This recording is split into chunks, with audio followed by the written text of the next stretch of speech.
ইসলাম, তুই আমাদের চেয়ে বেশি আপডেট। সন্দেহ আল্লাহ ঢুকায়া দিছে, বস তুই, তোকে আগে যাচাই বাছাই করে নেই। 3 ঘন্টার থেকে 6 ঘন্টা পর্যন্ত যাচাই বাছাই করছে।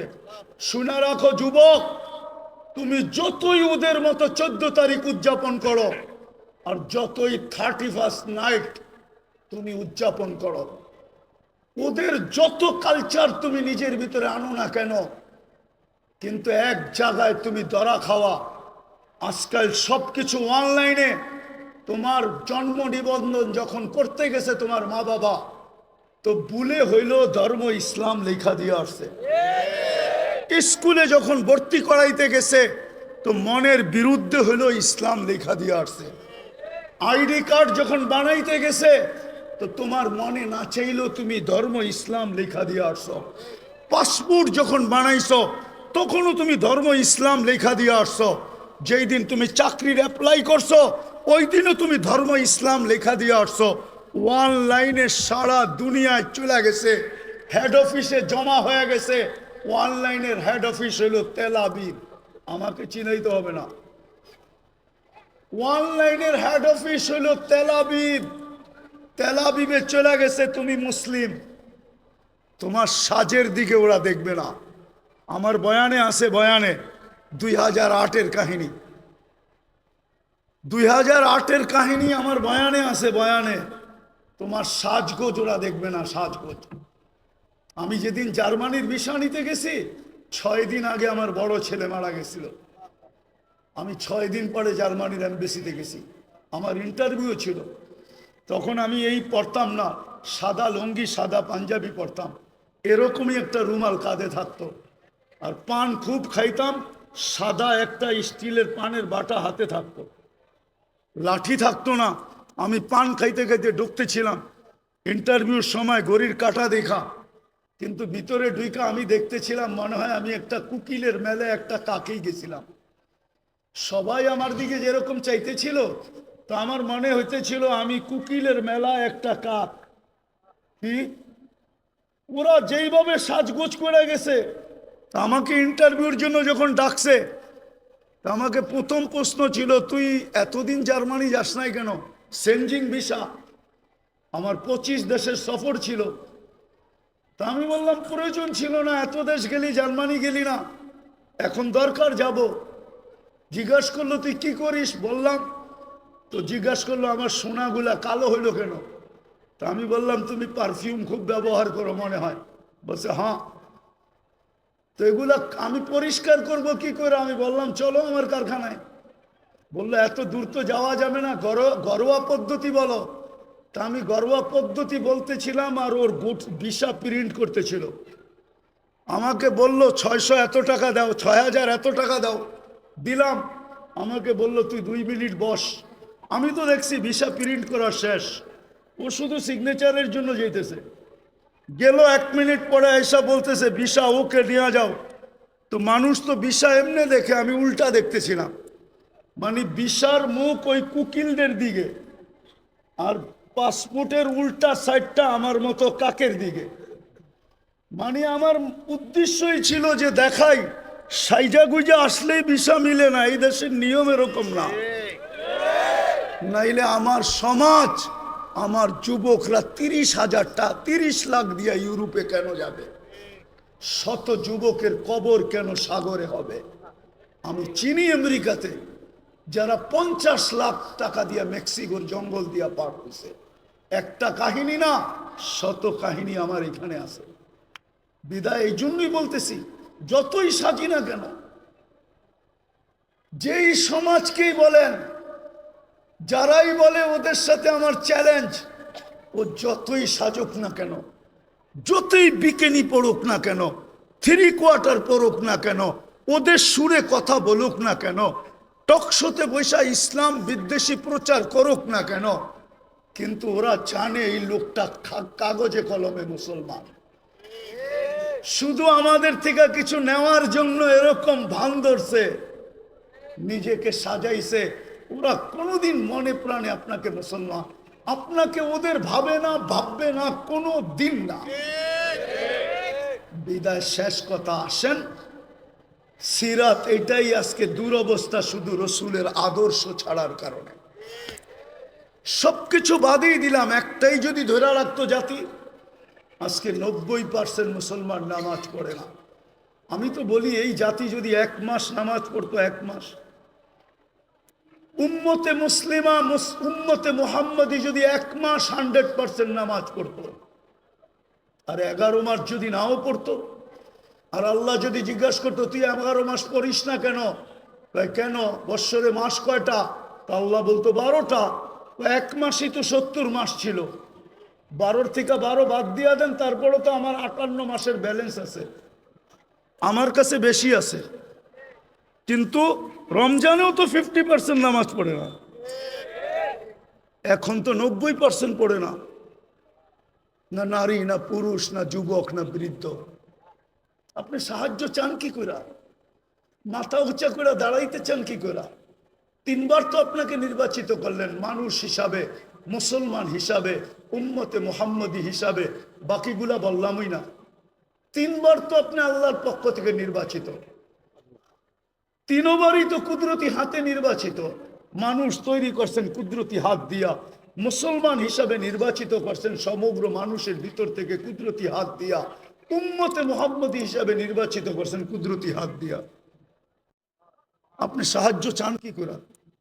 আপনাকে সাহায্য করে তো করে কি করে?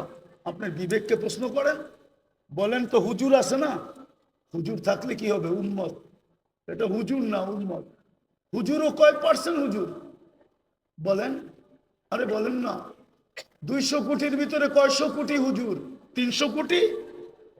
কয় পার্সেন্ট হুজুর? বাংলাদেশে কয় পার্সেন্ট হুজুর? সারা দুনিয়ায় কয় পার্সেন্ট মুসলমানের ভিতরে হুজুর?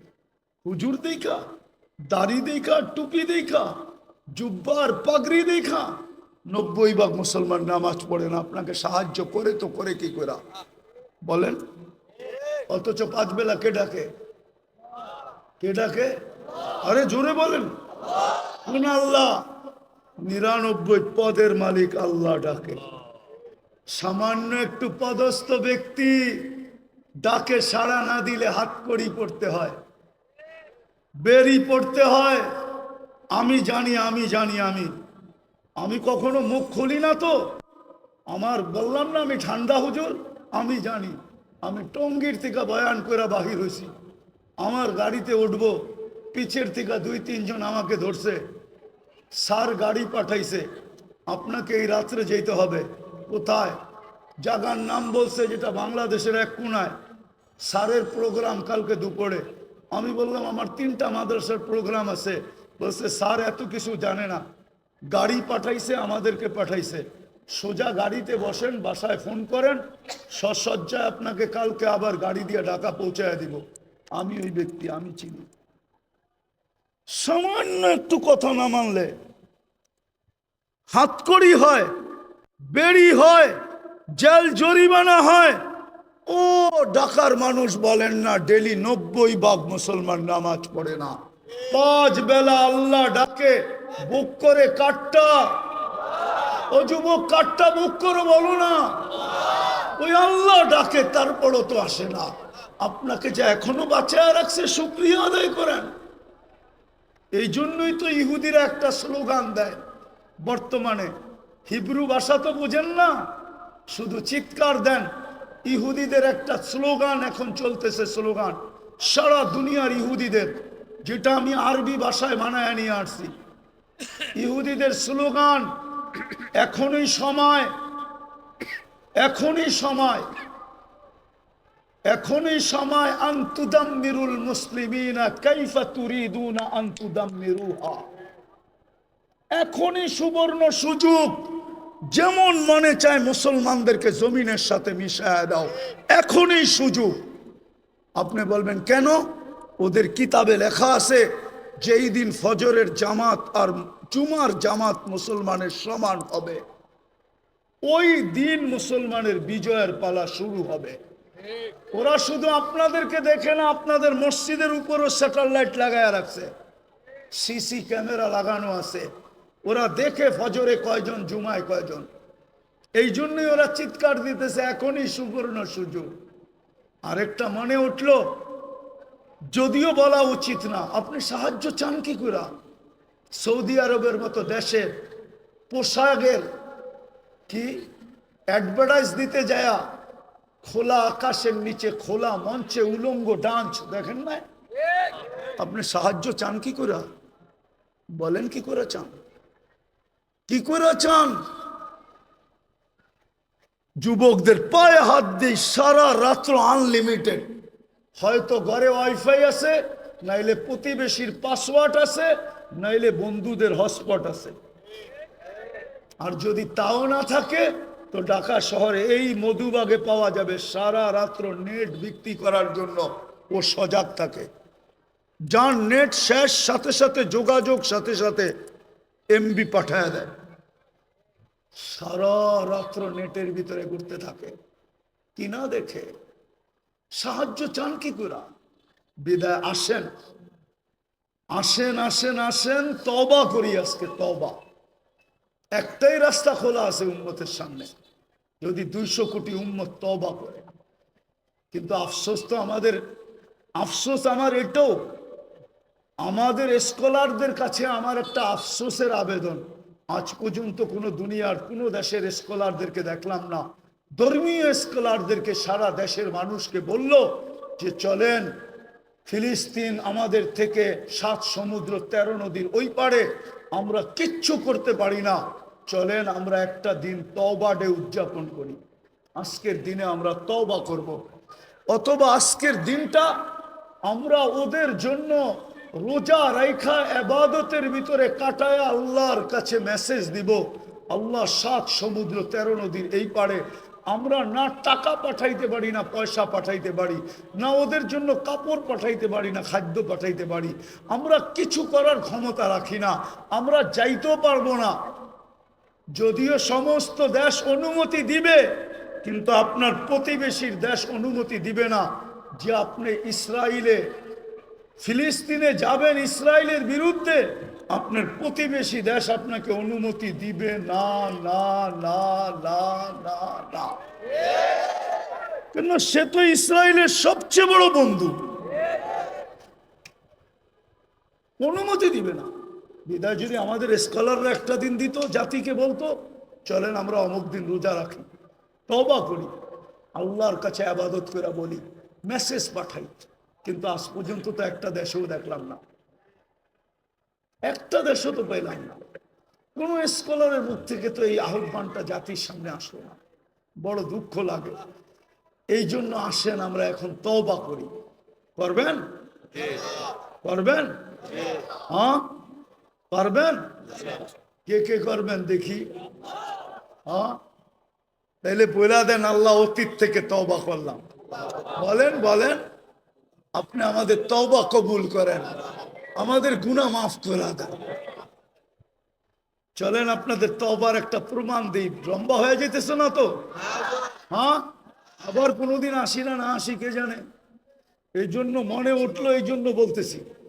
আদম আলাইহিস সালাম বলতেছিলেন যে আমি একটা ভুল করছি, করতে দেরি আমাকে জান্নাত থেকে বাহির করে দিতে দেরি করেন নাই। সত্য তো? কিন্তু উম্মতে মুহাম্মদী সারাদিন গুনাহ করবে, রাতের 3 ভাগের 1 ভাগ অতিবাহিত হইতে দেরি, আল্লাহ উম্মতে মুহাম্মদীকে ডাইকা ডাইকা গুনাহ মাফ কইরা জান্নাত হাতে উঠায়া দিয়ে দিবেন। জিজ্ঞাসা করেন এই হাদিস আছে কি নাই? আমরা তওবা করছি যখন নিষ্পাপ, নবীর সব আদর্শ বাদিয়ে দিলাম, একটা আদর্শের উপরে চলেন আমরা উঠি, সব আদর্শ বাদ দিলাম। আল্লাহ রসুলের সবচেয়ে বড় আদর্শ, জমিনে যখন পা রাখতে দেরি, চাদরে রাখতে দেরি, সেজদা করতে দেরি করেন নাই, শুধু চাদরে রাখছেন। দাই শেফা আব্দুর রহমান ইবনে আউফ রাদিয়াল্লাহু তাআলা আনহুর আম্মা চাদরে রাখতে দেরি, ডাইন দিক হয়ে সেজদা করতে দেরি করেন না, লম্বা সেজদা। আম্মা জান বলছিলেন, বেটা সেজদায় যে কি বলছিলি তুই আমি জানি না, কিন্তু তুই সেজদায় কিছু বলতেছিলি। আমি তো বলি সেজদা করেন নাই। উম্মতকে মেসেজ দিছেন, উম্মত নামাজ নামাজ নামাজ নামাজ। এই জন্য যাওয়ার সময়ও চিৎকার দিছিলেন, আসসালা আসসালা, নামাজ নামাজ নামাজ। আর সবচেয়ে বেশি ব্যথিত ছিলেন যখন মুসা আলাইহিস সালাম বলতেছিলেন, আজকে কেন সাহায্য নাই? কারণটা কি? আমি আপনাদেরকে কারণ বুঝাইতে চাইতেছি, শেষ কাজে কারণ বুঝাইতে চাইতেছি কেন এই দুরবস্থা। আজকে মুসলমান শেষ করে দিতেছি। আজকে মুসলমান, নারী বলেন, পুরুষ বলেন, যুবক বলেন, বৃদ্ধ বলেন, শিক্ষিত বলেন, অশিক্ষিত বলেন, আজকে আল্লাহর হুকুমকে ছেড়া দিছে, আল্লাহকে নারাজ করে ফেলছে। নারাজ, আজকে আল্লাহ আমাদের উপরে নারাজ, সত্য নারাজ। নাইলে আমার বিবেকে, আমার কাছে যুগ বিয়োগ মিলে না। কেন ফিলিস্তিনে অন্য দেশে ফাটতো তো আমার মনকে বুঝাইতে পারতাম, কিন্তু ফিলিস্তিন ঘুরে আসার পরে আর আজকের পটভূমি চিত্র আমার কাছে মিলে না। যে মিলবো তো মিলবো কি করে? ওইখানে তো খলিল শোয়া, ওই জমিন, ওইখানে বোম ফাটে কি করে? অথচ সবচেয়ে বেশি আবাবিলের বসবাস হইল ফিলিস্তিনে। সবচেয়ে বেশি দুনিয়ার আবাবিল যেটায় বাস করে ওটা হলো ফিলিস্তিন। হুকুম দেন না কেন? আরেকটা কথা বুঝাইতে চাইতেছি, প্রতিদিন তো 17 বার 32 বার আমরা আবেদন করি আল্লাহর কাছে। প্রতিদিন তো 32 বার আবেদন করি, গায়রিল মাগদুবি আলাইহিম ওয়ালাদ-দাল্লিন। ইমামের মাধ্যমে করি, একা একই করি। যখন ইমামের মাধ্যমে করি, মাঝে মাঝে তো কিছু, আমি কারোর সাথে বিরোধ করতে চাইতেছি না, কিছু মসজিদ তো এরকমও আছে যে আমিন বইলা এত জোরে বলে যে ছাদও উড়া যাওয়ার আশঙ্কা হয়, ঠিক না? কিন্তু আমরা কি বলি? এটা আবেদন তো করি, আল্লাহ দুইজনের হাত থেকে আমাদেরকে বাঁচান।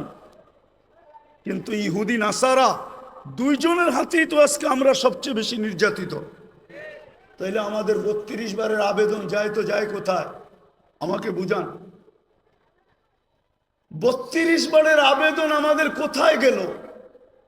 আমরা যে সূরায়ে ফাতিহা পড়লাম আর জোরে আমিন বললাম আর আস্তে বললাম, আমাদের এই বলাটা কোথায় গেল? কেন কবুল হয় না? কবুল হইলে তো এই অবস্থা হওয়ার কথা না। যে অবস্থা আজকে দেখতেছি, মুসলমানকে নিয়ে সবাই খেলে, ঠিক না? ফকির হইলাম আমরা, আর টাকা বিদেশে পাচার হইয়া বড় লোক হইল ওরা। আপনি ভাবেন যারা নিয়ে গেছে ওরা বড় লোক হয়েছে? ইম্পসিবল। আমি চিনি আমেরিকা, কানাডা চিনি, ইংল্যান্ড চিনি, সুইস ব্যাংক চিনি, আমি, আমাকে চিনাইতে হবে না।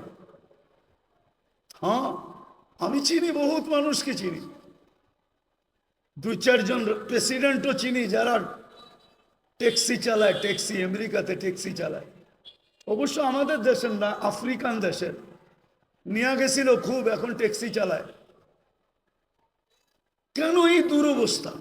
একটু ভাবেন, চলে তো যাব, থাকা তো যাবে না, পুঙ্খানো হিসাব তো নিবে।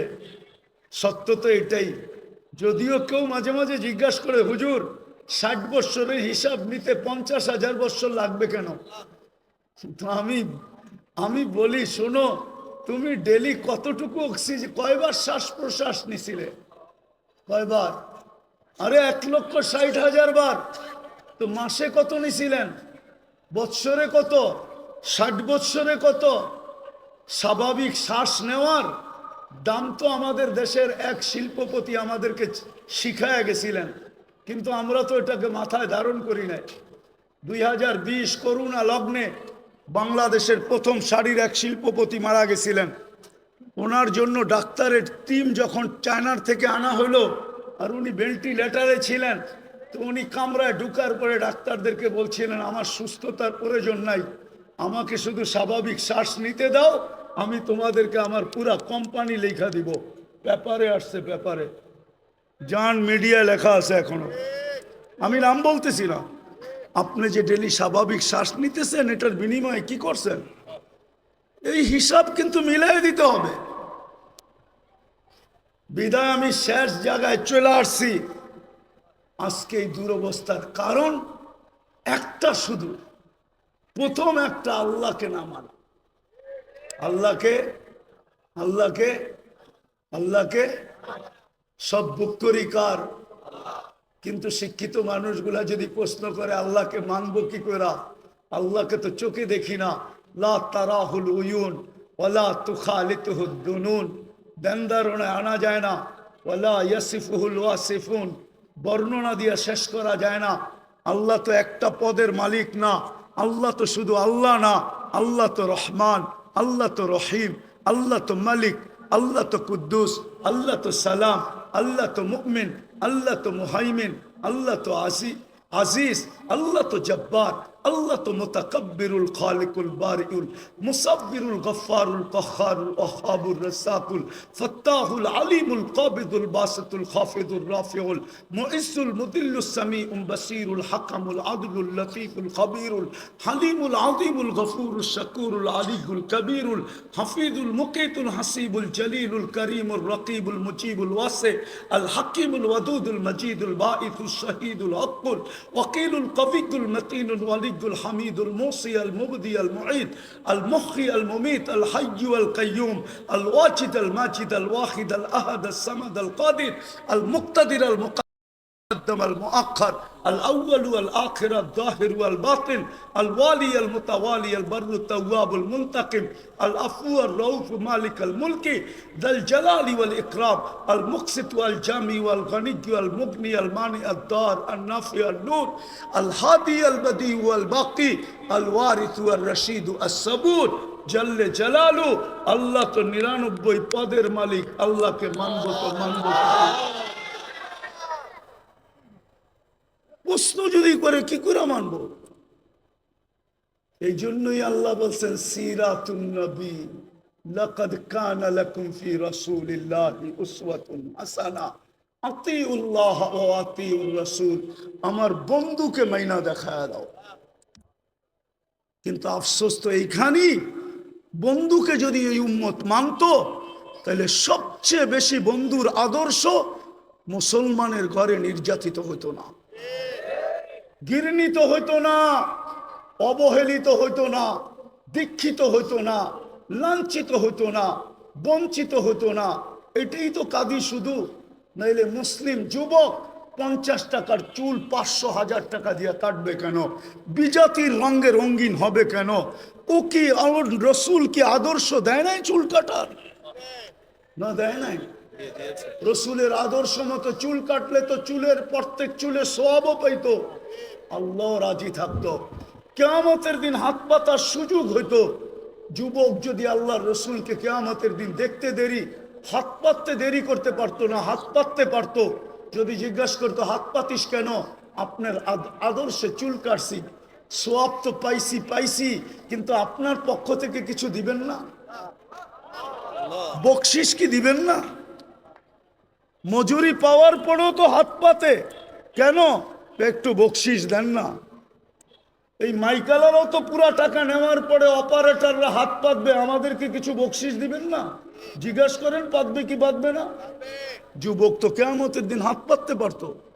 আমার মা বোনরা কেন নেটে দেখা সাজুগুজু করে? সমস্ত কাপড় চোপড়ের ডিজাইন কেন নেটের থেকে আনে? ইসলাম কি কাপড়ের ডিজাইন দেয় না? ইসলাম কি সাজগোজ দেয় না? আমি তো এই কাঁদি।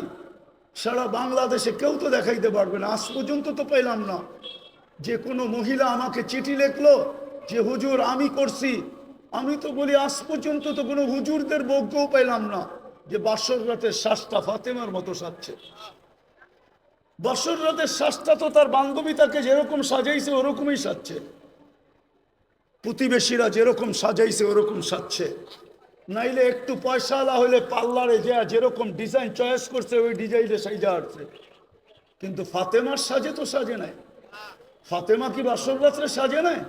কিতাবে কি নাই ফাতেমার সাজ? শাইখুল হাদিসরা কি জানে না, যে মুহাদ্দিসরা জানে না যে ফাতেমার সাজ কিরকম ছিল? আজকে যদি ওই মহিলা সাজতো, কালকে কিয়ামতের দিন যখন আল্লাহ বলতো ফাতেমা রাদিয়াল্লাহু তাআলা আনহার হাতে ঝান্ডা দিয়া, ফাতেমা তোর মেয়েদেরকে ডাক, আর চল জান্নাতের দিকে। তো এই মাও তো যে বোনও তো যে দাঁড়াইতে পারতো, এই মাও তো যে দাঁড়াইতে পারতো, এই মেয়েও তো যে দাঁড়াইতে পারতো। ফাতেমা যদি জিজ্ঞাসা করতো তুই পাশে দাঁড়াইলি কেন, বলে আমার কাছে কিছু নাই বটে, কিন্তু বাসর রাতের শ্বাসটা আপনার মতো ছিল, বিদায় পাশে দাঁড়াইলাম, দেখি আমাকে একটু নিয়ে যান কিনা। আজকে আল্লাহ রসুলের আদর্শের স্বাস্থ্য নাই। আপনার সাহায্য হবে তো হবে কি কইরা? চিৎকার দিয়া সবকিছু জিতা যায় না, সম্মেলন করে সবকিছু করা যায় না। আপনি আমাকে বুঝাইতে হবে না, রাগ হেন না। আমার চোখের পানি শেষ। আপনি ছোট পাতলা চশমা দেখেন তো, তাই না? ভিতরে একটা মোটা লেন্স বসানো আছে, অপারেশন করে ভিতরে আমার লেন্স বসানো আছে। চোখের পানি শেষ কানতে কানতে। দুনিয়া কম দেখি নাই। এই জন্য বলি হুজুররা একমত নাও হইতে পারে আমার কাছে। আজকে মুসলমানের দুরবস্থা, যারা নবীর আদর্শকে ঘৃণা করে, নবীর আদর্শকে ধিক্কার দেয়, যারা নবীর আদর্শকে লাঞ্ছিত করে। আমি আরেকটাও কথা বলি, যতই সাজেন না কেন ওদের সাজে। আমি শিক্ষিত সমাজকে বলতে চাই, সুশীল সমাজকে বলতে চাই, আধুনিক সমাজকে বলতে চাই, ডিজিটাল সমাজকে বলতে চাই, পায়ে হাত দিয়া বলি, আপনারা যতই সাজেন না কেন, আমি প্রমাণ, আর কাউকে প্রমাণ দিতে হবে না। আমি বহুত জনকে বাংলাদেশের চিনি, যাদের সাথে আমার সফর হয়েছে। এয়ারপোর্টে 3 ঘন্টা থেকে 6 ঘন্টা পর্যন্ত বসার লোক আমি চিনি, ইমিগ্রেশন বসায় রাখছে। আর আমি অহংকার করে বলতেছি না, উর্দে 5 মিনিটের বেশি কোনো এয়ারপোর্টের ইমিগ্রেশনে আজ পর্যন্ত দাঁড়াইতে হয় নাই, 5 মিনিটের বেশি। কিন্তু আমি চিনি, নাম বলবো না। আমার বয়ান যদি ওরা শুনে, বলবে হুজুর নাম বলে নাই, খুব ভালো করছে, নাইলে আমাদেরকে মানুষ চিনতো। আমি চিনি আমার সমাজের লোক, যারা ওদের সাজে 100% কেন, ওদের চেয়ে আপডেট সাজা ছিল। কিন্তু পাসপোর্ট যখন পাঞ্চ করছে, তো বাহির হয়ে আসছে ধর্ম ইসলাম। বলছে তোর ধর্ম। একটু নিজের বিবেককে জিজ্ঞাসা করেন, কালকে এই মুখটা কি করে দেখাবেন আল্লাহকে?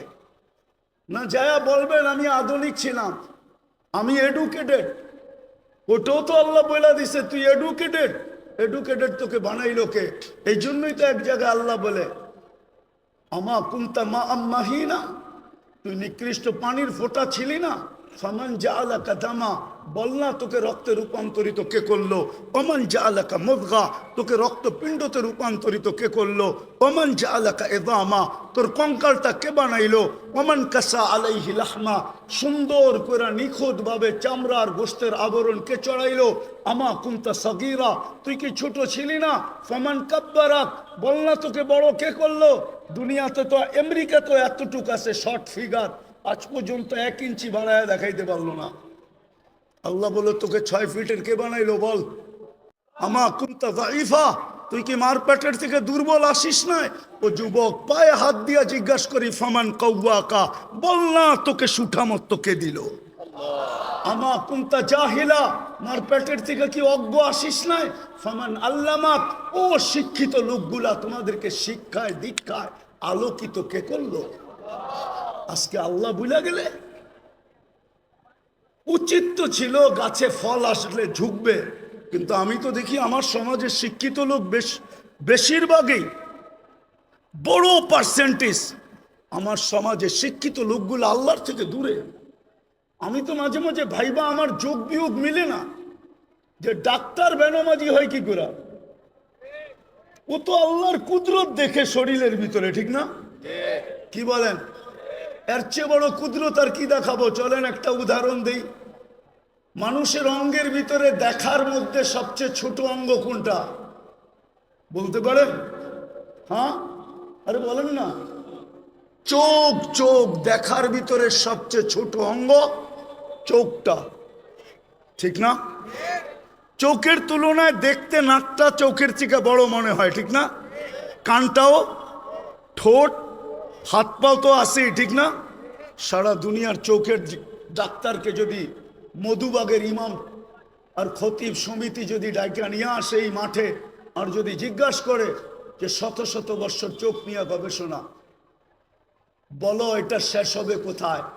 তো সারা দুনিয়ার চোখের ডাক্তাররা একটা মুস্কি হাসি দিবে আর বলবে গবেষণা চলতেছে, এটা বলতে পারি, কিন্তু শেষ কোথায় হবে এটা দুনিয়ার কারো জানা নাই। এটার কিনারা কোথায় আমরা জানি না। এতটুক জায়গার ভিতরে যদি ফিট করতে পারে, এটি তো আল্লাহ বলে, এতটুক জায়গার ভিতরে এরকম টেকনোলজি ফিট, প্রযুক্তি ফিট, যেটার কিনারা নাই।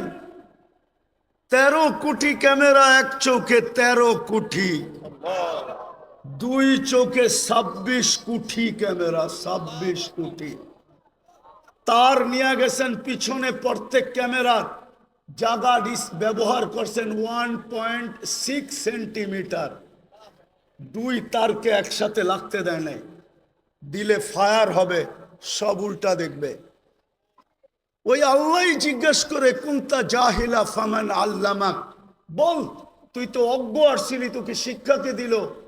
আমা কুনতা মিসকিনা, তুই মার পেটের থেকে অসহায় আসিস নাই, নিশ্চয় আসিস নাই। ফামান আগনাকা, বল তোকে স্বয়ং সম্পূর্ণ কে করলো? আজকে 200 বার আল্লাহ বলে না। যাক, যেটা বুঝাইতেছিলাম, মুসলমানের এই দুরবস্থা কেন? ফিলিস্তিন নিয়ে শুরু হয়েছিল যে যুগ বিয়োগ তো মিলে না। খলিল সোয়া, মুসা আলাইহিস সালাম সোয়া, 70 জন নবীর কবর চিহ্নিত, বাইতুল মুকাদ্দাস 1 বৎসর 1 মাস 60,000-এর উপরে মানুষের রক্ত ঝরল, বাড়িগুলা সব মাটির সাথে মিশা গেল। কেন? আমরা ছোট একটা নিন্দা প্রস্তাব পাশ করাইতে পারলাম না, 200 কোটি হওয়া সত্ত্বেও। এই দুরবস্থা কেন? আল্লাহ আজকে আমাদের থেকে চক্ষু ফিরায় নিলেন কেন? অথচ পিছনের ইতিহাস যদি দেখি, তো একজন হাত উঠাইতে দেরি, ফেরেশতা নামতে দেরি করে নাই। আজকে তো লক্ষ কোটি উলামায়ে কেরাম ডেলি চোখের পানি ঝরায়। বলেন এই ইমাম আর খতিব পরিষদ কি চোখের পানি ঝরায় না? না জড়ায় না ফিলিস্তিনের জন্য? না জুমার দিন দোয়া করে না? না মাদারেসগুলোতে ডেলি ইয়াসিন খতম হয় না? না ডেলি কোরআন খতম করা দোয়া হয় না? না মা বোনরা ঘরে দোয়া করে না? হবে বাংলাদেশে এরকম মা বোন আছে যারা চুপে চুপে ফিলিস্তিনের জন্য রোজা রাখে, যারা চুপে চুপে ফিলিস্তিনের জন্য চোখের পানি, নামাজ পড়া চোখের পানি ঝরায়। কেননা মা বোনদের দিল আমাদের দিলের চেয়ে বহুত নরম। আমরা জানি না ওনারা চড়াইতেছে, কিন্তু চোখের পানি মাথার উপরে ওঠে না কেন? কারণটা কি? ওইখানে তো দেখি একজন, প্রমাণ দিব, প্রমাণ দেই তেলে প্রমাণ। ইবনে ওমর রাদিয়াল্লাহু তাআলা আনহু বলেন, আমরা 8000 ছিলাম। হায়াতু সাহাবা উঠায় দেখেন, তারিখে সাহাবা উঠায় দেখেন, আমরা 8000 ছিলাম, রুমি 1 লক্ষ ছিল। বহুত দিক দিয়ে আমাদেরকে কয়েকভাবে আমাদেরকে আমরা বেষ্টনীর ভিতরে চলে আসছি, অবরুদ্ধ ছিলাম। ভাবতেছিলাম কবরটা এখানেই হবে। তো বলতেছিল, আমার পাশেই একজন দাঁড়ানো ছিল, ক্ষুধায় বড় কাতর, কাপড়গুলা বড় জীর্ণ শীর্ণ, চামড়াগুলা বিলকুল বইটা গেছে, তলোয়ার রাখার কোনো নেয়ামও নাই। একটা রশি দিয়া কোমরে তলোয়ারটা বাঁধা রাখছেন। পায়ের দিকে তাকায় দেখি জুতাও নাই, কিন্তু উপর দিকে তাকায় জানি কি বলতেছিল। তো আমি ভালোভাবে কান পাইতা শুনতেছিলাম যে বলে তো বলে কি। তো শুনলাম উপরে তাকায় হাত উঠায় বলতেছে, ইয়া রব্বা মুহাম্মদ, ও রব্বে মুহাম্মদ, উনসুর উম্মতা মুহাম্মদ। এখনো কি মুহাম্মদুর রাসূলুল্লাহ সাল্লাল্লাহু আলাইহি ওয়াসাল্লামের উম্মতের সাহায্যের সময় আসে নাই? আপনি কি দেখেন না আমরা কয়ভাবে বেষ্টিত, অবরুদ্ধ? বলে বলতে দেরি আমি দেখলাম ফাসাক্কাস সামা, আকাশ ফাটলো।